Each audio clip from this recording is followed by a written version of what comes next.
پہلے سلام پھر کلام۔ جو شخص سلام کرنے سے پہلے گفتگو شروع کر دے اس کی بات کا جواب نہ دو۔ السلام علیکم ورحمۃ اللہ وبرکاتہ۔ بسم اللہ الرحمن الرحیم۔ السلام علیکم۔ جب ملکہ رضی کو پتہ چلا کہ مرتل ثالث سلطان صلاح الدین ایوبی کے ساتھ غداری کر کے صلیبیوں کے ساتھ جنگ کی تیاریاں کر رہا ہے، تو اس وقت ملکہ رضی نے ایک خط لکھا جو کہ اس نے سلطان صلاح الدین ایوبی رحمۃ اللہ علیہ کی طرف بھیجا، اور اس نے کہا کہ تم دمشق شہر کا محاصرہ کر کے اس پر قبضہ کر لو، کیونکہ سلطان نور الدین زنگی کا فرزند اپنے باپا کی سلطنت کے ساتھ غداری کر رہا ہے۔ اور اس خط کے چند دنوں بعد پھر سلطان کو ایک اور خط موصول ہوا، جس خط پر ملکہ رضی کی مہر لگی ہوئی تھی، اور اس میں لکھا گیا تھا کہ ملکہ رضی کو ہرن کے قلعے میں صلیبیوں نے اغوا کر لیا ہے، اور انہوں نے مطالبہ کیا ہے کہ ہم صرف ایک شرط پر ملکہ رضی کو رہا کریں گے، جب سلطان صلاح الدین ایوبی خود اکیلا ہرن کے قلعے میں داخل ہوگا۔ چونکہ اس خط پر ملکہ رضی کی مہر لگی ہوئی تھی، لہذا سلطان صلاح الدین ایوبی رحمۃ اللہ علیہ کو یقین ہو گیا کہ یہ خط سچ پر مبنی ہے۔ سلطان صلاح الدین ایوبی رحمۃ اللہ علیہ نے علی بن سفیان سے پوچھا، اے علی، اب اس صورتحال میں کیا کرنا چاہیے؟ میں جانتا ہوں کہ صلیبی چاہتے ہیں کہ جب میں ہرن کے قلعے میں داخل ہوگا تو وہ مجھے قتل کر دیں گے اور ملکہ رضی کو بھی نہیں بخشیں گے۔ جب یہ بات علی بن سفیان نے سنی تو آپ سے کہنے لگا، سلطان معظم، آپ دمشق کے مسلمانوں کا آخری اور واحد سہارا ہیں، اگر آپ کو کچھ ہو گیا تو دمشق کے لوگوں کی امید بھی ٹوٹ جائے گی۔ ہمیں ملکہ رضی کو وہاں سے رہا کرانے کے لیے کوئی اور تدبیر سوچنی ہوگی۔ تھوڑی دیر سوچنے کے بعد سلطان صلاح الدین ایوبی رحمۃ اللہ علیہ نے علی بن سفیان کو کہا، میں ہرن کے قلعے میں بھی جاؤں گا اور ملکہ رضی کو بھی رہا کرا کر ہم دونوں صحیح سلامت لوٹیں گے۔ یہ سن کر علی بن سفیان نے کہا، حضور، یہ کیسے ممکن ہوگا؟ آپ اکیلے اتنے کافروں سے کیسے لڑ پائیں گے؟ وہ آپ کا سر چاہتے ہیں۔ تو سلطان صلاح الدین ایوبی رحمۃ اللہ علیہ نے علی بن سفیان کو کہا، کیا صرف کافر چالیں چلنا جانتے ہیں؟ میں ان سے ایک ایسی چال چلوں گا کہ ان کی چال کو پلٹ کر رکھ دوں گا۔ یہ سن کر علی بن سفیان نے کہا، حضور، وہ کیسے؟ تو سلطان صلاح الدین ایوبی رحمۃ اللہ علیہ نے کہا، میں اپنے چند بہادر سپاہی صلیبیوں کے شہنشاہ کے قاصد بنا کر ہرن کے قلعے میں بھیجوں گا، اور ان قاصدوں کے ہاتھ میں یہ پیغام بھجواؤں گا کہ آپ کا شہنشاہ ایک بہت بڑا جرگہ بلانے والا ہے، جس میں اس نے نہ صرف قلعے کے حاکم کو بلایا بلکہ قلعے کے اہم کمانداروں کو بھی وہاں دعوت دی۔ لہذا جب وہ پیغام قلعے کا حاکم سنے گا تو فوراً اپنے تمام کمانداروں کے ساتھ اپنے شہنشاہ کی ٹکرا کر واپس لاؤں گا۔ جب یہ بات علی بن سفیان نے سنی تو بڑا حیران ہوا اور کہا، سلطان معظم، بے شک ان کافروں سے لڑنے کے لیے آپ جیسی عقل مندی کی ضرورت ہوگی، لیکن دوستو، یہاں ایک سوال پیدا ہوتا ہے کہ آخر وہ ملکہ رضی کون تھی، اور آخر اس کے ساتھ سلطان صلاح الدین ایوبی کا ایسا کون سا رشتہ تھا جس کی وجہ سے سلطان صلاح الدین ایوبی رحمۃ اللہ علیہ نے اپنی جان کو داؤ پر لگانے کے لیے تیار ہو گیا؟ آخر ملکہ رضی کا تاریخ میں کیا کردار ہے، اور ملکہ رضی نے کون کون سے کارنامے سر انجام دیے، یہ سب پہلے جانیں گے۔ دوستو، ملکہ رضی سلطان نور الدین زنگی رحمۃ اللہ علیہ کی بیوی تھی، جس نے اپنے بیٹے ملک الصالح کے خلاف لڑ کر سلطان کا ساتھ دیا۔ سلطان نور الدین زنگی کی وفات کے بعد اس کی بیوی ملکہ رضی کے عظیم کردار سے دل چونک اٹھتا ہے کہ یہ کوئی خاتون نہیں بلکہ آپ ایک بہادر ہوشیار سپاہ سالار تھی۔ غلام زید مفاد پرست امراء کے آغوش میں پلنے والے اکلوتے بیٹے الملک الصالح کی حالت موت کی خبر دے کر بیٹی شمس النساء معافی دلوانا چاہتی ہے، تو ملکہ رضی خاتون اپنی مامتا کو خبر دیتی ہے کہ وہ میرا بیٹا کیوں کر ہو سکتا ہے جو میرے خاوند کے دشمنوں صلیبیوں کے غلام بن کر سلطان صلاح الدین ایوبی کا دشمن بنا پھرتا رہا۔ یہ وہ خاتون تھی جس کی عظمت کی گواہی سلطان صلاح الدین ایوبی نے اس وقت دے دی جب 10 اکتوبر 1187 کو بیت المقدس میں فاتح کی صورت میں داخل ہوا اور نور الدین زنگی رحمۃ اللہ علیہ کی بنائی ہوئی ممبر مسجد اقصی میں رکھی کہ یقیناً محاذوں پر مورچے سنبھال کر میں جنگ لڑتا رہا، جبکہ ملکہ رضی نے گھروں کے مورچوں پر جنگ لڑتی رہی۔ کتاب میں رلا دینے والے مسلمانوں کی بے اتفاقی ہے کہ سلطان نور الدین زنگی جیسے بہادر، جو رسول صلی اللہ علیہ وسلم اسے خواب میں اپنی قبر کی حفاظت کرنے کا فرماتے ہیں، اس کا بیٹا اتنا نااہل کہ ساری عمر صلیبیوں کے لیے سلطان صلاح الدین ایوبی کے خلاف جنگیں لڑتا رہا۔ وہی بات ہے کہ زندہ سے مردہ جسم جنم لیتا ہے۔ آخر میں ان صلیبیوں نے کئی دفعہ دھوکے دیتے رہے، لیکن ان مفاد پرست عمرا کو عقل نہیں آئی۔ اللہ تعالیٰ نے ان سب کو سلطان صلاح الدین ایوبی کی رعایا بنایا، اور سلطان صلاح الدین ایوبی نے 10 اکتوبر 1187 بمطابق 27 رجب 583 ہجری کو بیت المقدس فتح کر کے اپنے محبوب سلطان نور الدین زنگی روح کی وصیت کے مطابق اس کی بنائی ہوئی خوبصورت ممبر بیت المقدس میں نصب کر دی۔ یہاں تمام اداسیاں بھول کر خوشی سے چونک اٹھتا ہے۔ سلطان صلاح الدین ایوبی رحمۃ اللہ علیہ فرشتہ صفت عظیم بہادر انسان تھے۔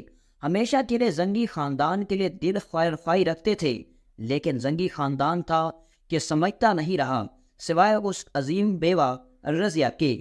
سلطان صلاح الدین ایوبی جب حلب کو فتح کر دیتے ہیں تو ملک الصالح اپنی بہن شمس النساء کو اس کے دربار میں بھیجتا ہے۔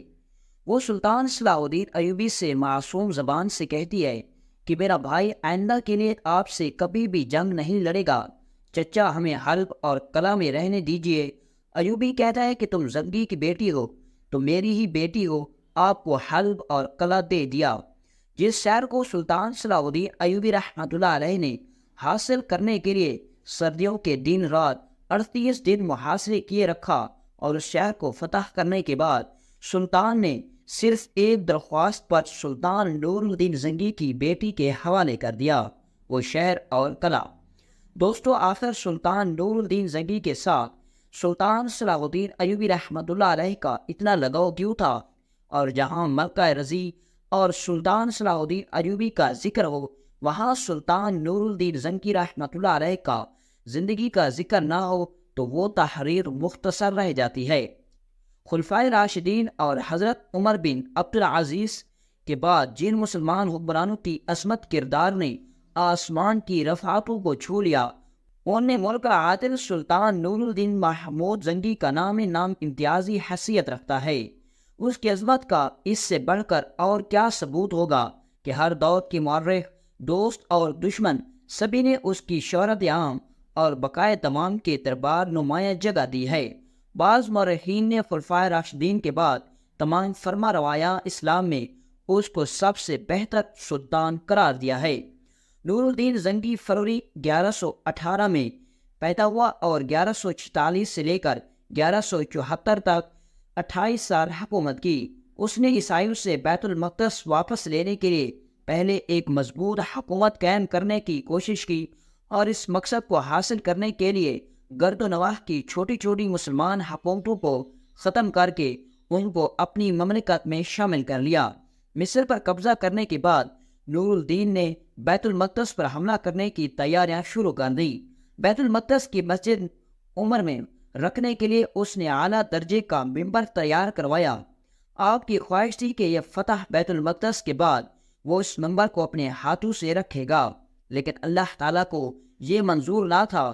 نور الدین ابھی حملے کی تیاریاں ہی کر رہا تھا کہ زنگی کو حشیشین نے زہر دے دیا، جس سے ان کے گلے میں سوزش ہو گئی، جو کہ ان کی موت کا باعث بنی۔ 15 مئی 1174 کو ان کا انتقال ہو گیا۔ انتقال کے وقت سلطان نور الدین کی عمر 58 سال تھی۔ نور الدین زنگی کی وفات کے بعد جب ان کا بیٹا مفاد پرست عمرا کے ہاتھوں میں کھلونا بن گیا تو قدرت حق نے سلطان صلاح الدین ایوبی رحمۃ اللہ علیہ کو نور الدین زنگی کے مشن کا وارث بنا کر کھڑا کر دیا۔ عظمت اسلام کے مشن سے منعرف سلطان نور الدین زنگی مرحوم کے بیٹے کے مقابلے میں خود اس کی ماں یعنی سلطان زنگی کی بیوہ نے جس طرح اندرونی محاذ پر مزاحمت کر کے دمشق کی سلطنت کے بگڑے ہوئے تشخص کو پھر سے بحال کر دیا، اسلامی تاریخ کا ایک اہم باب ہے۔ جناب ڈاکٹر اختر حسین اعظمی نے ایک دلچسپ ناول کے انداز میں سلطان نور الدین زنگی کی وفات کے بعد ان کی بیوہ کی مثالی تاریخی کردار کو پیش کیا ہے۔ سلطان نور الدین زکی کی وفات کے بعد جب ان کا نوعمر بیٹا ملک الصالح مسند خلافت پر بیٹھا تو صلیبیوں اور عیاش مسلمان عمرا نے اس کی ناعمری کا فائدہ اٹھاتے ہوئے اسے سلطان صلاح الدین ایوبی رحمۃ اللہ علیہ کے خلاف کر دیا۔ دوستی اور امن کا ڈرامہ کھیلا گیا، جس کے تحت سلطان نور الدین زکی رحمۃ اللہ علیہ کی قید میں آئے اہم عیسائی رہنماؤں کو بغیر کسی مطالبے کے ملک الصالح نے رہا کر دیا۔ ان سرگرمیوں کو دیکھتے ہوئے سلطان نور الدین زکی کی بیوہ نے اپنے ہی بیٹے کے خلاف مصر میں سلطان صلاح الدین ایوبی رحمۃ اللہ علیہ کو خط لکھا اور دمشق کی خلافت پر قبضہ کرنے کا مشورہ دیا۔ دین سے محبت کا یہ عالم تھا کہ اس عورت نے ہی دمشق کی عورتوں کی ذہن سازی کی تاکہ جب سلطان صلاح الدین ایوبی دمشق کے دروازے پر آئے تو کم سے کم شہروں کی طرف سے مزاحمت نہ ہو۔ ملکہ رضی اور سلطان صلاح الدین ایوبی کی بہادری کی وجہ سے دمشق شہر سلطان صلاح الدین ایوبی کے قبضے میں چلا گیا۔ سلطان نور الدین زکی مرحوم کی زندگی میں سلطان صلاح الدین ایوبی کو ان کا بڑا آسرا تھا، کیونکہ دونوں عظیم سلطانوں کا مقصد ایک ہی تھا، جو کہ بیت المقدس کا پنجہ صلیب سے آزادی تھا۔ لیکن اب بیت المقدس بہت دور آنے لگا۔ جب دمشق فتح ہوا تو عیسائی دوست عمرا اور ملک الصالح حلب کی طرف فرار ہو گئے۔ یہ وہی حلب ہے جسے دنیا آج الیپو کے نام سے جانتی ہے، اور پچھلے سال مغربی قوتوں کی بمباری کے بعد شہر کھنڈرات میں بدل چکا ہے۔ سلطان نور الدین زکی کے بیٹے ملک الصالح نے حلب میں صلیبیوں کی مدد سے پروپیگنڈا کر کے شہر اور آس پاس کے علاقوں سے ایوبی کے خلاف ایک بڑی فوج تیار کر لی۔ اب ایوبی کو صلیبیوں سے پہلے اپنے مسلمان بھائیوں سے لڑنا تھا، جو بیت المقدس کی راہ میں رکاوٹ بنے کھڑے تھے۔ ایوبی کے خلاف 3 بڑی مسلمان فوجیں لڑنے کو تیار تھی۔ پہلی فوج حلب کی، دوسری فوج سلطان صلاح الدین ایوبی کے کزن سیف اللہ کی، اور تیسری فوج ہرن کے قلعہ دار کی تھی۔ وقت گزرا، ایوبی نے کمان مہارت سے سردیوں میں حلب کا محاصرہ کر لیا۔ حلب میں خبر تب پہنچی جب سلطان صلاح الدین ایوبی بالکل ان کے سر آ پہنچا تھا۔ عیسائی بادشاہ رینالڈ بھاری معاوضہ لے کر ملک الصالح کی مدد کو عیسائی فوج لے کر نکلا۔ حلب شہر میں پہنچنے سے پہلے سلطان صلاح الدین ایوبی رحمۃ اللہ علیہ کے خلاف ایک بڑی چال رچی گئی، جس نے سلطان صلاح الدین ایوبی کے لیے بہت بڑی مشکلات پیدا کر دی۔ اور یہ مشکلات یہ تھی کہ سلطان کے دشمنوں نے حلب شہر میں ہر طرف ایک ایک گاؤں، ایک ایک محلے، ایک ایک گلی، ایک ایک بازار میں یہ اعلان کروا دیا کہ سلطان صلاح الدین ایوبی نے نبوت کا اعلان کر دیا اور وہ اب حلب شہر کو فتح کر کے لوگوں پر اپنی حکومت قائم کرے گا۔ جب یہ بات تمام لوگوں نے سنی تو وہ لوگ حقیقت سے لا علم تھے۔ وہ لوگ دشمن اور دشمن کی چالوں میں آ گئے اور انہوں نے ان کی بات پر یقین کر لیا اور سلطان صلاح الدین ایوبی جیسے سچے عاشق رسول کو غدار سمجھ کر سلطان کے خلاف ہو گئے۔ یہ وقت سلطان صلاح الدین ایوبی رحمۃ اللہ علیہ کے لیے بڑا مشکل تھا۔ یوں حلب کے مسلمان بھی سلطان صلاح الدین ایوبی کے خلاف خوب جگر سے لڑے۔ جب سلطان صلاح الدین ایوبی کو عیسائی فوج کی پیش قدمی کا علم ہوا تو مجبوراً اسے شہر کا محاصرہ اٹھانا پڑا۔ یہ پہلی بار تھی کہ ایوبی اپنے کسی منصوبہ میں ناکامیاب لوٹا۔ سلطان صلاح الدین ایوبی رحمۃ اللہ علیہ کا ارادہ تھا کہ راستہ بدل کر عیسائی فوج کے عقب میں جا کر ان پر حملہ کرے گا، لیکن جب رینالڈ بادشاہ کو محاصرے کے اختتام کی خبر ملی تو وہ بھی راستہ بدل کر ملک الصالح سے عہد شکنی کرتے ہوئے واپس چلا گیا۔ اب تینوں مسلمان فوجوں نے مل کر سلطان صلاح الدین ایوبی رحمۃ اللہ علیہ پر حملہ کرنے کی ٹھانی۔ سلطان صلاح الدین ایوبی رحمۃ اللہ علیہ نے پھر بہترین جنگی چال چلی اور ان فوجوں کو حلب سے کچھ دور ایک پہاڑی سلسلے میں لا کر لڑانے کا فیصلہ کیا۔ ایوبی نے اپنی فوج کو اس پہاڑی سلسلے میں ایک طرح کے بار خیمہ زن کر دیا۔ جب حملہ ہوا تو ایوبی کی فوج حملہ آور فوجوں کو پھنسا کر پہاڑی درے میں لے آئی، جہاں دائیں بائیں کی چوٹیوں سے ایوبی کے کمانڈروں نے ان پر آگ کی ہانڈیاں برسائیں اور فتح اپنے نام کی۔ حملہ آور فوجوں میں سے حلب کی ایک ریزو فوج نے پہاڑی سلسلہ کے دائیں جانب سے عین اس وقت حملہ کر دیا جب پہلے سے حملہ آور فوج پہاڑی درے میں آتشی تیروں اور ہانڈیوں کے زد میں تھی۔ سلطان صلاح الدین ایوبی نے جنگ کی پلاننگ کے وقت اس طرح سے حملہ کر کے پہلو پر غور کیا تھا، لیکن فوج کی کمی کے باعث وہ اس کے بارے میں کچھ بھی کرنے سے قاصر تھا۔ یہ حملہ جیتی ہوئی بازی کو شکست میں بدل دینے کے لیے کافی تھا، لیکن عین اس وقت 500 گھوڑ سواروں کا دستہ کہیں سے مدد کو آ پہنچا، جس میں 400 خواتین تھی اور 100 مرد۔ سلطان صلاح الدین ایوبی، جو کہ قوم کی بیٹیوں کو میدان جنگ میں لڑانا معیوب سمجھتا تھا، اس نے انہیں جب واپس پلٹنے کو کہا تو انہوں نے صاف انکار کر دیا۔ ایک مرد نے ایوبی کو ایک خط دیا جو سلطان نور الدین زنگی کی بیوہ کا تھا، اور اس میں لکھا تھا کہ میرے بھائی ایوبی، میں جانتی ہوں کہ تم بیٹیوں کو میدان جنگ میں لے جانے کے حق میں نہیں، لیکن اگر تم نے انہیں واپس بھیجا تو دمشق کے مسلمانوں کے دل ٹوٹ جائیں گے، ان کے جذبہ جہاد کی قدر کریں۔ یوں ایوبی نے انہیں ساتھ لڑنے کی اجازت دے دی اور دائیں جانب سے حملہ آور حلب کی فوج پر ان 400 خواتین مجاہد بہنوں کے ساتھ حملہ کر دیا اور فاتح ٹھہرا۔ اسی جنگ کے بعد ایوبی نے اپنے کزن سیف اللہ، جو کہ میدان جنگ سے فرار ہو چکا تھا، کو خط لکھا۔ وجہ یہ تھی کہ فتح کے بعد سیف اللہ اور حرم کے قلعہ داروں کے خیموں سے سینکڑوں رقصائیں اور خوبصورت پرندے ملے تھے۔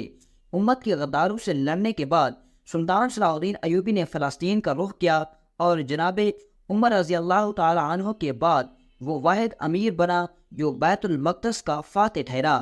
آج بھی بیت المقدس کسی ایوبی کی راہ تکتا ہوگا، لیکن اب امت میں ایک ایوبی بھی نہیں۔ جب ملک الصالح اور سیف اللہ جیسو کی بہتات ہے، مسلمان نوجوان عورت شراب اور دنیا کی رنگینی میں کھوئے ہوئے ہیں۔ کہیں بلند عمارتوں کا مقابلہ ہے تو کہیں محلوں میں کھڑی گاڑیوں کا تعداد کا۔ شاید ایوبی کا پیغام آج کے مسلمانوں کے لیے بھی یہی ہے کہ اپنے گھروں کو چھوڑ کر ظلم کے خلاف لڑیں۔ الغرض سلطان صلاح الدین ایوبی رحمۃ اللہ علیہ نے اپنے 3 جاسوسوں کو اپنے پاس بلایا اور ایک خط تیار کیا جس میں اس نے سارا دعوت نامہ لکھ دیا۔ سلطان کے جاسوس سلطان صلاح الدین ایوبی رحمۃ اللہ علیہ کی طرح بہادر، عقل مند اور بہت پھرتیلے تھے، لہٰذا انہوں نے بغیر کسی شبوہ و شبہات کے سلطان کا پیغام ہرن کے قلعے میں حاکم تک پہنچا دیا۔ جب ہرن قلعے کے حاکم نے یہ پیغام سنا تو فوراً اپنے سپاہیوں کے ساتھ شہنشاہ کے محل کی طرف روانہ ہو گیا۔ ادھر سلطان صلاح الدین ایوبی رحمۃ اللہ علیہ تیار تھا۔ سلطان صلاح الدین ایوبی رحمۃ اللہ علیہ نے قلعہ پر حملہ کرنے کے بارے میں نہیں سوچا، کیونکہ سلطان جان خود اکیلا ہرن کے قلعے میں داخل ہوا اور ملکہ رضیہ کو چھڑا کر واپس آ گیا۔ جب یہ بات حاکم تک پہنچی کہ سلطان صلاح الدین ایوبی نے ملکہ رضیہ کو چھڑوا لیا تو وہ فوراً سمجھ گیا کہ یہ پیغام شہنشاہ کی طرف سے بھی نہیں بھیجا گیا تھا، یہ صرف سلطان صلاح الدین ایوبی کی چال تھی، کیونکہ سلطان کو کیسے پتہ چلا کہ میں شہنشاہ کی طرف جا رہا ہوں۔ جب ہرن قلعے کا حاکم قلعے میں پہنچا تو سلطان نے اس کے سینکڑے سپاہیوں کو مار کر وہاں سے بھاگ چکا تھا، اور اسی طرح سلطان صلاح الدین ایوبی نے اپنی عقل مندی سے بغیر کسی ایک سپاہی کے شہید کرائے ملکہ رضیہ کو چھڑوا لیا۔ اور جیسا کہ میں بیان کر چکا ہوں کہ ملکہ رضیہ کوئی عام خاتون نہیں تھی، جس کی وجہ سے سلطان صلاح الدین ایوبی نے اتنا اہم خطرہ موڑ لیا تھا۔